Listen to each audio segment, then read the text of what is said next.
still alive. Oh Lord, I got some scars, but I'm still alive. You singing? This is my man right here. Yes. You ready? He still has a Oh. plan All right, for turn. me. Come on, let's go. I love And this song. it's working for my good. Hey. And Had to get some Sunday music in since we here recording. yes. Yeah. Feel good for the soul. Yeah. Music for the soul.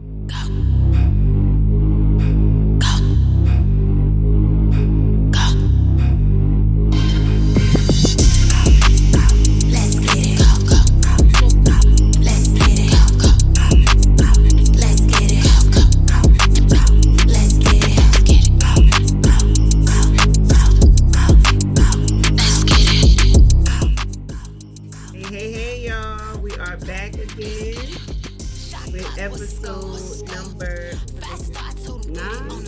Ocho. 8. Oh, 8. Yeah. See? And I'm back here. Yeah. And Keisha is back.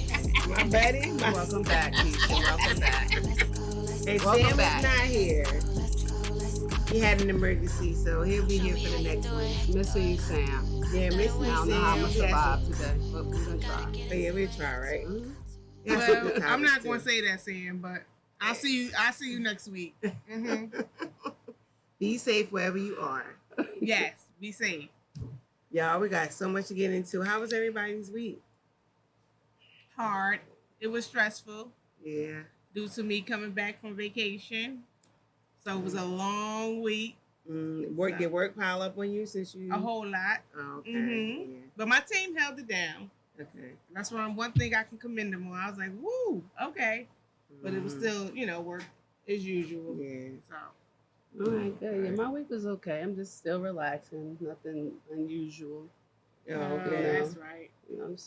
It's coming down to the end, so How many more weeks you have? I don't know and I don't care. You I don't stop count the counting. weeks to go back. I just count Count the the weeks for school to be over. I don't even know. I don't even want to look at the calendar, guys. I don't want to look at it. My week was okay. It was a bit stressful. I don't know why, but it was just a high stressful week for me. But I made it. Through the week. Yes. Thank God. Thank Yes. God. Yeah, thank God. So what's been going on? Everything's been going on. It's too much going on in this world. Yeah. But- Keep up with it all. Right. Yeah, so much. Every time you turn on, that's why I really don't even watch the news a lot anymore, because every time I turn on, there's nothing good. Right. Nothing Depressing. good. Yeah, it just depresses you. But I was following, Trump with the Washington situation. Right. Did y'all hear about that? Yeah. How Yeah. could you not? They had the Yes. the troops over there, the National Guards over there. But you know what? He's doing this because, y'all notice that he's only doing it in the blue states. Right. In the urban area. He's not doing it in none of his states, none of the red states. It's only in the blue states, and he's trying to do it in the urban areas, where he feel that it's the most crime. But I think that's a scapegoat right there. But yeah, that's a scapegoat. that To is a say scapegoat. he's using it where he's going where there's crime at.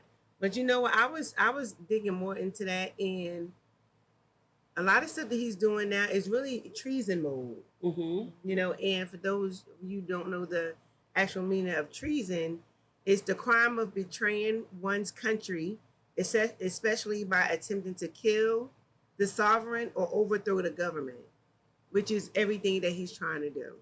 Right. But the sad thing is, and it's sad because he's the president of the United States and the feds can go in Washington. But the mayor is saying that crime went down. Yep, Yeah. crime went Yeah, down. statistics So show it's crime like, went down. it's sad. Like they're allowing this guy to do this. Yep. and And nobody's stepping up. I know we have a couple of states that's stepping up, but nobody's in Washington is really saying anything. And see, the thing with Trump is he wants you to think that he's trying to be funny, or he's stupid, or he don't know what he's doing, so he can make you guys feel like his behavior is normalized. right. You know what I'm saying? It's like If he keeps saying something, you eventually yeah, you'll like believe it. oh yeah, that's Right. Trump. We Yeah, used no to matter it. how much you know it's a lie, if he keeps saying it, Exactly. eventually he You wants gonna you to believe think it, you're gonna believe right. it. And that's what he's trying to make people do. Start, making it feel like it's normal for him to do crazy stuff, normal for him to do stuff that no president has really done, you know, just to make us feel like, you know, okay, this is okay, it's normal, Right. you know. But, you know, just to side drive that, not saying cars matter or what type of car you drive matter, but I remember I used to go in Walmart or like an Audi, you would see just regular cars in there, you know, in there. People doing, you know, just little shopping. Now when you go there, you see all type of high-end cars, all type of different type of people going in and out, grabbing bulk things for less. And he wants it to be either the rich or the poor. And that's exactly where it's going. So people be aware. Do not forget what's going on in this world. We don't need another king. We don't need a king. We don't need nobody, a dictator or overthrowing our government. Right. You know, we still have a say and we still have rights. And it's something, you know, people say, oh, well, we can't do anything about it. It's something that we all can do about it. But we just have to stick together in doing it. Yeah. Yeah, it's funny that you say, like, you know, people in Washington aren't doing anything about it because when I'm teaching you, when we learn about the government in second grade, you learn that there's three branches of government, of course, executive, judicial, and the legislative. You learn those three branches, and you teach the kids that it's supposed to be a balance in power, so that no one group has more power than the other. And that's like the biggest lie ever, to be telling kids that. But I always tell them that as you grow up, you'll form your own opinion about government. But that is the idea, that it's supposed to balance power, the three branches. And you said, you know, no one in DC is doing anything, but that's because he's controlling all three branches right now. He controls the executive, he's the president, the judicial, the judges are 6-3. Right. And then the legislative, he controls the House and the Senate, which is Congress. And so what is going on now is that Democrats are no longer saying, we're going to bring a knife to a gunfight. Like, they're saying now, okay, let's do something. I don't know if you guys heard about in Texas how the senators and House members decided that they were going to leave Texas. They weren't going to vote on this whole new gerrymandering, the whole map redistricting, because what they're trying to do is silence the Black, Latino, Asian American, and the young vote. They're trying to silence that. So what they do is they gerrymander. So they redistrict the map, and they kind of push everybody into one district. So 3 seats can turn into one. Let me give an example. So if you just take Irvington, East Orange, and Maplewood. Take those 3 towns, Irvington, East Orange, and Maplewood. Now, say, for example, those 3 districts had 3 seats to go to Congress, to go to D.C.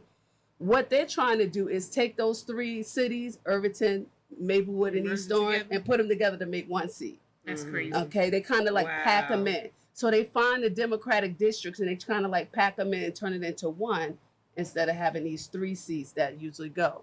So that's why Jasmine Crockett is very upset now, because she sees that she could possibly be out.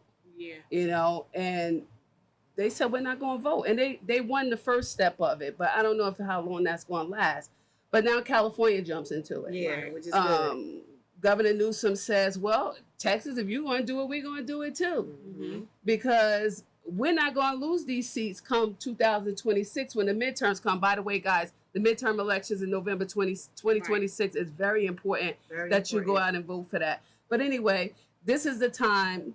I think there's a big shift, and Trump knows this. So he told Texas, hey, go find me 5 more seats for 2026, because he knows if he loses the House and the Senate, he's going to be impeached. He's going to be impeached because now the Democrats will control both. Hakeem Jeffries will now be the Speaker of the House. And how it goes is, remember, he got impeached before, and for the whole January 6th thing. It was impeached twice, but let's just talk about the January 6th thing. So the House decided that they were going to, they're like the grand jury. They decided if it could go to trial or not. Okay. So it went to, so they decided, but the Democrats controlled the House at the time. They didn't control the Senate. The Senate is the group that finds him innocent or guilty. So of course, the Senate said, no, he's not guilty, and he continued on. the reason why they went on and did that for January 6th was because they didn't want him to be able to run for president again. And he was able to do that because they found him not guilty for that whole January 6th debacle. Right. So what Gavin Newsom is saying is that we're going to do it too then. You know, we're gonna do the same thing Texas is doing. And now other states are also saying they're going to get involved. I mean, Florida, of course, that's a Republican state. They're saying that they're going to get involved. Then Wisconsin said they get involved, Democratic. Yeah. Maryland's going to get involved, We're sticking together. Democratic. Yeah. So, but it's other Republican states too that are saying it. But you know, I was looking at Texas. They're not as red as it seems. Yes. This is why they want to redistrict. If you look at the voters in Texas, they said it's an estimated 8 million Democratic voters in Texas, 6 million Republican. The Democrats don't vote. Yeah. They got to go out and vote. You got to go out and vote. Yeah, you got to go out and vote. In these states where it can actually turn blue, the people not voting. But this 2026 election is going to be like crazy. It's gonna be a game changer too. If the Democrats win the House and the Senate, Trump's presidency is basically over because they're going to the Judiciary Committee will put in paperwork for his impeachment, and the Senate will find him guilty because it is going to be Democratic control. Yeah. But you gotta be able to win in 2026. And see, people need to explain. They need to hear exactly how you explained it, Right. from everybody, Right. from somebody that's in their stature, like Congress or whoever, the councilman. If you guys can explain like that, because a lot of councilmen and people in power, they don't explain it like we're a 2-year-old. Right, You know what I'm right, saying? right. They just give it to us like we supposed to automatically understand or automatically supposed to know. But a lot of us don't. Right. Like, I just didn't understand what you were saying. Right. You was just sitting there. Like I just learned something new. Yeah, So, I try to say it like a fifth grader. Like a fifth grader could understand that. So a lot of times you hear stuff and you don't understand it, the words go. Sometimes I'm searching like, what does this mean? Right. What does this mean? Right. You know, just to know what it means. But you got to understand this and be able to go out and vote in 2026. It is very serious. If you're a blue voter, you got to get out there and vote. You got to get out there and vote. Yeah, and just to piggyback off what you said about voting, a lot of people don't think this matters. Like it's like a little, it's a small vote. Right. This what determines the presidency votes. You know what I'm saying? Right. People who's running for the president. So Your Congress is more important. Yeah, they're more important. Right. It's like they see Trump trying to rig the election. He's trying to rig it for 2026. He knows that if the Democrats control Congress, he knows he's out. He knows he's out. So that's why he's trying to rig it. He's calling Greg Abbott in Texas, the governor, telling him, find me some seats. Just like he did with the governor in Georgia trying to rig the election, saying that find me whatever number of votes he said. I mean, the man doesn't know how to play fair. And it's good that Democrats are now saying, listen, we are not going to stand around and just watch you do what you do. And we sing kumbaya and say, you know, well, this is not right and that's not right. It's time to stop talking and doing. Like actions speak louder than words. Very cliche, but it's very true. So you know, you can't just keep sitting around letting Trump just walk all over you and you have some control to some capacity. And this is what they're doing now. So hopefully 2026 we see something different. Yeah, that's the same way, you know, he's in control of the feds, right? Right. So now we have 6.1% unemployed black women. The rates went up. Oh, like man. It's ridiculous because the what is it, the layoffs and for the federal jobs. Right. So our biggest the biggest portion, the highest portion is us minorities, us black women. Yeah. So but also it rolls off of the DEI. So that also pushed our unemployment rates up.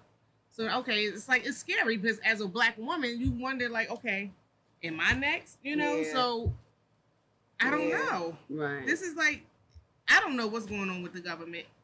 It's not. I don't know. They said that what Trump is doing has the things he's done in the first 6 months of his presidency. It took decades to put in place. He dismantled it in 6 months. the things that he dismantled, and that And made it whole right. downsizing the federal government. You said how black women were affected the most. I read that 106,000 black women lost their job because of what they did in the federal government. And also DEI. And I'm so sick of people talking about this DEI because they act like people aren't qualified. Like you actually have to be qualified. DEI doesn't say I can go and get a job that I'm not qualified for. I don't care if I am a black woman. Right. Like I got to be qualified for it. And they take that, they think that because you're black or minority, that you can just go get a job because DEI is involved. Right. Involved. That's crazy. Case. That's not the case. That people are very misinformed, and that's the part that bothers me. Like, and people don't take the time to just learn. Learn. Yeah, you just go. Oh, it takes reading. Yeah. I see so many people posting stuff on Facebook, and I'm reading this stuff like, do you actually? Yeah, like do your homework.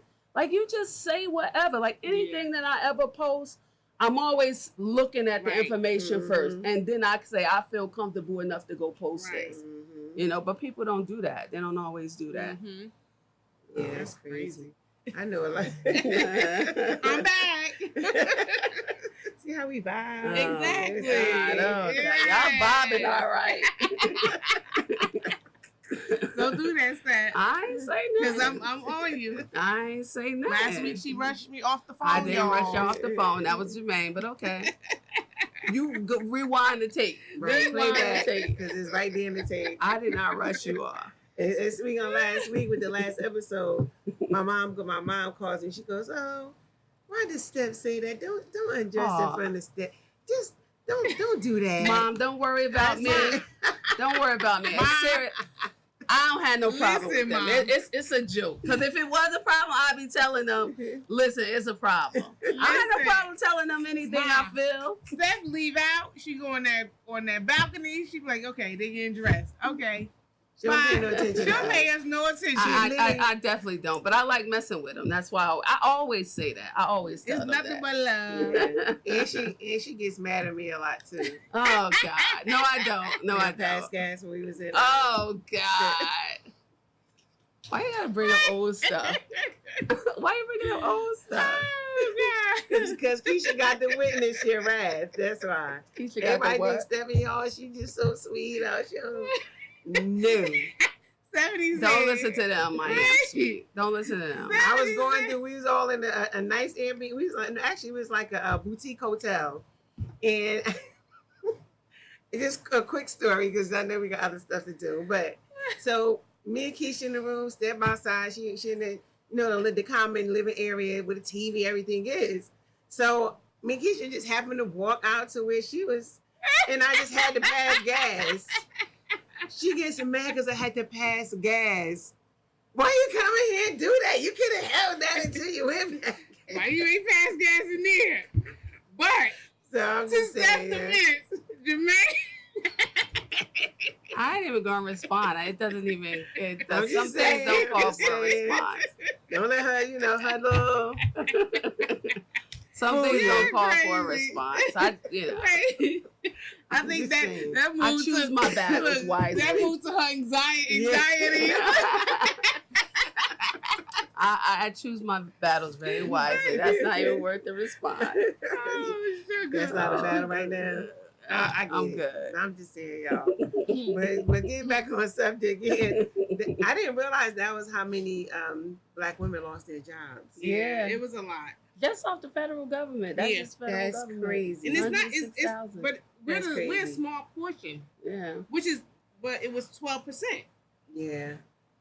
That's 12%. a lot. That's a lot. People that I know, they were almost on the chopping blocks, but they made it, thank God. And see, that's what causes all this anxiety. Like people think anxiety is just emotional. It's physical too. Right. It has so many different side effects. I can't even imagine being on my job 10 plus, 15 plus, 20, 30 years, and then all of a sudden somebody can just come in and take it away from me. Yeah. No package, no nothing, just you gotta go. And now life's still supposed to go on. Right. I can't imagine that. So my heart goes out. And you know, I pray that you find something bigger and better. You know, Yeah. and this will be a thing of the past. You know, Right. but The stress alone. Yeah. anxiety can actually lead to stress. You know, Uh-huh. it can lead to stress. It can lead to physical breakdown in your body. Mm-hmm. You get depressed. You know, I had reached out to my girlfriends this week, and just personally speaking, with something I hardly ever do unless I just need to share something important. But I reached out to them. And I'm like, I just don't know. And my daughter as well. I'm like, I don't know why I feel like this. I felt so overwhelmed. I couldn't stop crying. I was just in the bed, and I had to realize, like, once I start to feel like that, I have to do something. Either I have to talk about it, get up, get dressed, go outside, or either I like puzzles. So sometimes I have to use my puzzle method when I start to feel like that. Right. And with my puzzle method, I lay all my puzzles out, and the pieces that don't look like they belong to my starting, I move them out the way. Right. And I just find the ones that do, and I deal with the ones that I feel would be a fit. So you have a method to bring yourself Yes. down. And I had to just like kind of like check off everything that I know wasn't, and then just try to focus and pray on the things that I thought was. Okay. So it can take you to a deep place, and then if you don't talk to somebody, if you don't have someone to talk to, I think I told this to you two-step one time before, and I told my daughter, I said, I just feel like I'm talking too much. Right. And my Yeah. daughter goes, if they love you and they're your friend, you won't. They won't Right. be Yeah. talking too much. It's never too much. No, but it's important, like talking and getting it out. Right. It made me feel so much better. This was Monday, Sunday or Monday, but it made me feel so much better throughout the week. I just prayed, I asked God to bring joy, peace, comfort, and the more I prayed that prayer, the lighter I felt. So I was able to deal with things a little easier. Right. Yeah. It's not 100% better, but it's much easier. Right. Right. So anxiety is real, man. But at least you have a method, because some Yeah. people don't have a method. Yeah. Right. And it causes breakdowns. It Like does. you just said. Yeah. I had a friend one time, she told me she was in the elevator with her son, and she said that she had a panic attack. And she said she was in the elevator and people were just looking at her like she was crazy, but she just couldn't pull herself together inside this elevator. And her son's trying to hold her, and and he's young, he's probably like 6 or 7 or 8 years old at the time, and she just couldn't hold it together. And she said she came out of that elevator and she just had to calm down. She just had to breathe. It's so many techniques people use. Breathing might not work for you. Yeah. It might not work for me. Right. But Right. it's serious. It's serious. It's serious. Yeah. Because everybody around you starts to be affected, especially if you're like the light of the family, or the one that highlights everything in your family. It starts to rub off. Right. Yeah. And even when my grandson, I was talking, he's like, "Oh, Nona, you okay?" And I'm like, "I'm gonna call you back when you get out of school." But I had to give myself a moment, like I don't want to pass this negative energy on. But the more you talk about it, I tell you, get someone that you can talk, and you don't have to worry about hearing it again. You don't have to worry about them telling somebody or telling you, "Oh, this is what you need to do," or "This is what you need to do."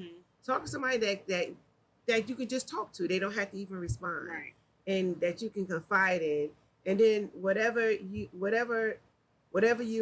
after you dissect whatever it is and you find this to be the problem or the issue, just pray about that only. And this week I had selfish prayers. Like I prayed for just me. Of course my family and but I came to God and I said, I just need to pray for me today because I don't know what's wrong. And it's okay. That's okay, because Yeah. sometimes you need that because you're Yeah. so overwhelmed taking care of your family. Mhm. You're doing this, you're doing that, you're doing for your husband, you're doing for your son, you're doing for your grandchildren, you're doing for everybody, you're doing for the shop, you're doing for the podcast. You do so much, but you don't do for yourself. Yeah. And sometimes you I gotta gotta sit work back on that. and work Yeah. on yourself. Mhm. And it's not being selfish. It's not. Because sometimes you need that. Yeah. It's good that you Sometimes you do. recognize it too. Yeah. I know, and then sometimes you feel like you're being selfish. I don't mean to cry. It's okay. But sometimes you feel like you're being selfish when you can't Mm-hmm. be there fully for someone else. You know Yeah. what I'm Right. saying? Like Yeah. it feel like you're being selfish, and I guess that's just a part of who you are, Right. you know. But like you said, sometimes I just need the woosah and just, Yeah. and that's it, and I'm good. But it's you know, hard. It is. It's It hard, is. but that's why. Yeah, real quick. I mean, you can keep it going. I'm good. I'm good. Yeah. No, that's why I feel that as a woman, God made us to be strong. Extra yeah. strong. Yeah. We go through a lot. We take on a lot from everybody. But guess what? We keep it moving. Yeah. But sometimes when you, like how you sat back and you thought of yourself, you had to. And some women don't. And sometimes they get overwhelmed and keep going and they burn Crash. out. Yeah, you So, crash. Yeah. I applaud you. I really do applaud you. And I seen it. Yeah. And sometimes you just, you don't say anything. That's why I ain't say anything. You just sit back. And when you're ready to talk, You talk. you talk. Yeah. Yeah. I thank y'all. I love y'all. I love you too. I love you more. Yeah, boy. You jealous. You jealous. Maybe it's a good thing Sam was held up today, because he would have been like, I know he would have been like, y'all so sensitive, emotional. Oh, man, what you crying for? Right. See, and that's what we don't need. Sometimes that's Nah, he wouldn't have been. Nah, he wouldn't have been. He like wouldn't that. have been. Like And Sam that. would have been confident. We just playing, Sam. Yeah, he would have been very comfortable. Yeah, but anxiety leads to stress, because I know when I get overwhelmed, I get stressed, and that leads to my sciatic nerve bothering me. You know, and it affects my whole body, and it does. It says you get infections and illnesses of prolonging. You grow on, you have these illnesses, and then it's like, okay, now you got to get on this medicine. Instead of you taking care of what you're stressing about and stop stressing. I know it's easier said than done, but we getting older. Yeah, we are. We can't be stressing about every little thing. You know, that comes with everything you shouldn't be doing after 40, and that's to the less stress on yourself. You know, this is the time in your life where you're supposed to be enjoying. You know, things supposed to be a whole lot easier now. Supposed to be. Yeah. I know it's not always that way, but it's supposed to be easier. It's things, It's life. I think you just What do you say? Life is lifing. Life is lifing. Yes, it is. Life be lifing. I'm glad to be here, though. I'm glad to be a part of this life. Just continue to have God, ask God to order our steps. That's all, in the right directions, and He will. He sure will. You'll be fine. You good? That's what. Yeah, I'm good. You all right? Yeah, I'm all right. All right. So I saw Just this video. moment. That's all right. You good? You good? You gonna be all right. We got you. All you gotta do is call me. Yeah, we gonna stress that out. I got my stresses too. Don't think I'm all great. I got my stresses. I got my way to deal with it too, you know? But I was watching this video. It was a group of people. They went out to dinner. Okay, it's probably about 15 of them. It was for a girl's birthday party. And so, at the end of the dinner, they said, well, it was a very high, expensive bill, obviously. It's 15 of them, 15, 20 of them. And I guess the boyfriend says, like, he's not splitting the bill. He's paying his part, and he's going to pay for the birthday girl.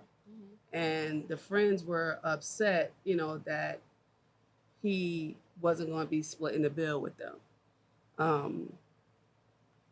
So it was they made a big deal out of it. People giving their comments on Facebook. What y'all think about that? What do you think? So was he drinking? Were they drinking? So that's one part, because I know you don't drink. Right. There's a lot of that's questions like the that go highest into part of the that. bill. Right. Yeah. It's a lot So I don't know. I just know that they said that the bill was very high, and they wanted to split the bill. He didn't want to split the bill. He just wanted to pay his portion and not, split the bill with the group. So I know people go out a lot, and it's people get into arguments about splitting the bill. My thing on that is that if we're going out and we're equally, like, everybody's pretty equal with what you ordered, then you can pretty much split the bill. Mm-hmm. But if you're going out with a group of people and drinks is the highest thing on the bill, but not even just drinks, food as well. You order a whole bunch of food. I order a little bit of food, and then you say we split the bill. Or you got drinks. I don't have drinks. I order food. You order food. Either way, I just want to be fair with the bill. Like I want to be fair. Like I don't feel like you should split the bill if you didn't spend a lot of money, and I don't feel like you should split the bill if you did spend a lot of money. Like you should be fair with the bill. Like and consider other people who are on the bill as well. Like it's not fair that somebody who's had one drink and a dinner and you had 5 drinks and a dinner and you say let's split the bill. Yeah, like that don't make no sense right there to me. Right. That because it's nothing. Most restaurants will split the bill for you, so it's nothing where you really got to do. And even if you did, like you just have to add up the bill, add up what you had. I don't have any problem with that. I just wanted to be fair. I just like it to be fair when you're going out to dinner with friends. Yeah, I think people should have a subconscious when they ordering. Period. So we going out and like if me and Keisha drink, Steph don't drink. But sometimes we feed off each other. Like if we had 2 drinks and we see each other one up, we'll both order another one. You know what I'm saying? Or we all 3 order appetizer. All 3. So, but we know that's when the last one to stop, that's the last one to stop. Right. But we don't even consider Steph in that bill because she don't drink at all. Right. Or we just nix out. Like, okay, we got it. Or I got my part or whatever. However it may go. But a lot of people don't feel like that. Yeah. A lot of people feel like they can go and make the bill high. No. And then you everybody's supposed to split the bill no matter what you order. I don't think that's fair. I don't think that's fair. And you know how to solve that? Like they do now? They give each person their bill. Right, that's what I'm saying. Because a lot of restaurants do that now. They'll give you your receipt for what you ordered. Yeah. And if they don't, you hate to be petty like that, but you being petty. Right. Well, I mean, spend $600 and then we gotta pay for it. Yeah, so other people come with us. We're not splitting. Well, I'm saying, why would you even want to do that to somebody? Like that's out of this world for you to think that you made the bill. You put $100 on the bill. I put $30 on the bill. And we supposed to split it. Like that makes no sense. No, none at all. So they getting filet mignon, and I'm just gonna get some. I'm getting a burger or some wings, some hot wings. You know, some fritters. What's that? What's the new steak everybody eating now? The big, what's it called? The tomahawk. Tomahawk. Everybody eating this now. Baby, I'm not going out with you. Everybody eating that now. You get that, and I get hot wings. You go to Sam's Club and get a tomahawk for like $60. Well, that's what I'm saying. But when you go to a restaurant, like they charging you like crazy amounts. It take a long time to cook. You go to ain't nothing but a big ribeye. Yeah, that's what it is. I saw that. I looked that up. It's a big ribeye. You and love ribeyes. A big ribeye. That's all it is. I looked it up. I sure did. Yeah. Wow. Big ribeye. Yeah. But speaking of ribeye, y'all, we are having our post-annual post-launch podcast / holiday party on December the 6th. Save the date, y'all. Save the date.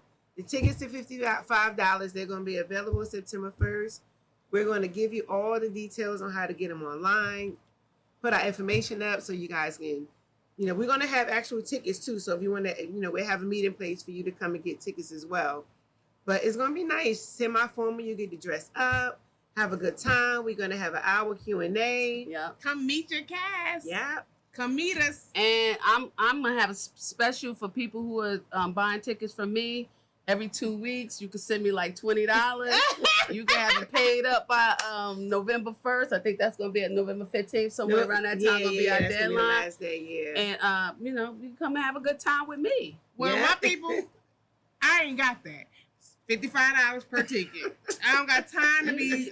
I don't have time to be doing give people a chance. I can give them a chance. I'm gonna give you till November 1st. Y'all can do a payment plan with me. Payment plan. I can't do payment plan every 2 weeks. Thank you. I can't. That way you can get more people to come and you can buy more tickets. Right. Okay, they got it. Y'all go to them. She want her money. She a bully. She a bully. I am. That's not a nice word. I am not. You hate that word, Steph. I do, but that's what I'm feeling right now. Oh my God, I'm not being bullied. I'm not bullying anybody. Oh, you're not being bullied? No, I'm not. You bullying me now. Well, No. y'all, it's been real. It's been real. I'll see y'all on the next episode. I'm back, baby. Back, baby.